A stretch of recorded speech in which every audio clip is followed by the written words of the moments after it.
कारण समुद्राची किंमत समजण्यासाठी लाटांच्या जवळ जावं लागतं, पाण्याचं मोल करण्यासाठी दुष्काळात फिरावं लागतं आणि त्या शिवरायांचं लाख मोलाचं स्वराज्य समजण्यासाठी मराठीत असावं लागतं, मराठीत असावं लागतं, मराठीत असावं लागतं. कारण महाराजांची कीर्ती बेफाम, भल्या भल्यांना सुटला काम, कोणी घेईना पुढाकारात साऱ्यांनीचा मानली आज. इतिहास एक सरकार उठला म्हणाला महिला उंगात शिवाजी तो, आणि त्यांना इडा उचलला. नाव त्याचं बुचल खान,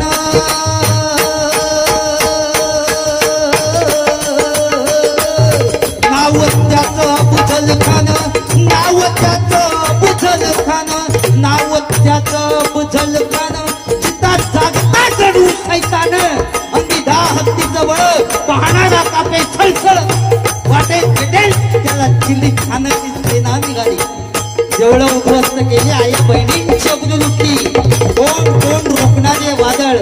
इतक्यात आई जिजाऊ काय म्हणाल्या, इतक्यात आई जिजाऊ काय म्हणाल्या, माझा पुत्र गमावला तरी बेहतर, पण मराठी मुलकाचा स्वाभिमान गमावता कामा नये. आई जिजाऊ काय म्हणाल्या, माझा पुत्र गमावला तरी बेहतर, पण मराठी मुलकाचा स्वाभिमान गमावता कामा नये. असा वाघिणीचा तो छावा,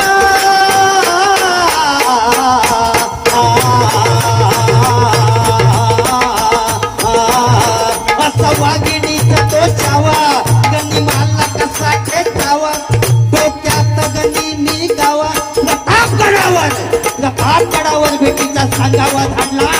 महाराज खानाच्या भेटीसाठी गेले, महाराजांना पाहून खान असून म्हणतो कसा,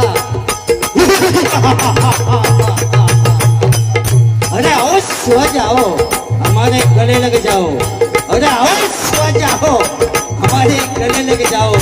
महाराजांनी खानाला आलिंगन दिलं.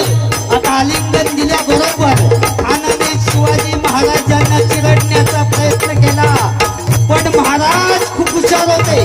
ज्यावेळी खानाच्या भेटीसाठी गेले त्यावेळी आपल्या हातातल्या बोटातून वाघ नख घालून गेलेले होते. वाघ नखांचा मारा